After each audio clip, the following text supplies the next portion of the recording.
Ano ba yan? Tatakbo na sana ako para tumawid. Ito naman si Mama, akala okay na. Ayan, tatawid na kami guys. Wala na kasing sasakyan. Grabe talaga yung tawiran namin. Ayan o.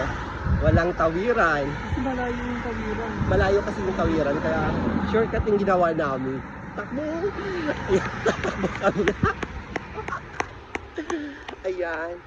Para makatawid lang kami, Diyos mio, Marima. 1 kilometer pa yung susunod na tawiran. Oh, di ba? Narinig mo yan. Malayo.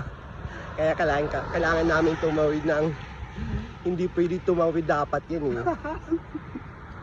Mahuhuli tayo dito. Bawal. Wag gayahin ha.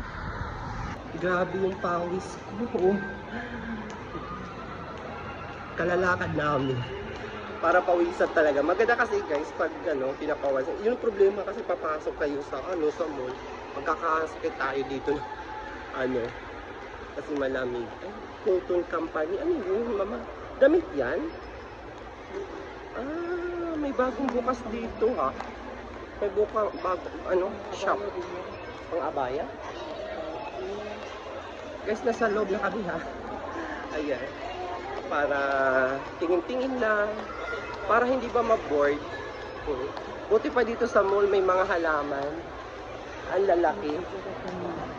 Ayan. Ang lalaki. Pupuntahan namin yung brand 4 days kasi nag-remind naman sila naka-sale daw. Uy, may bagong bubuksan dito, Mama. Ayan, wait.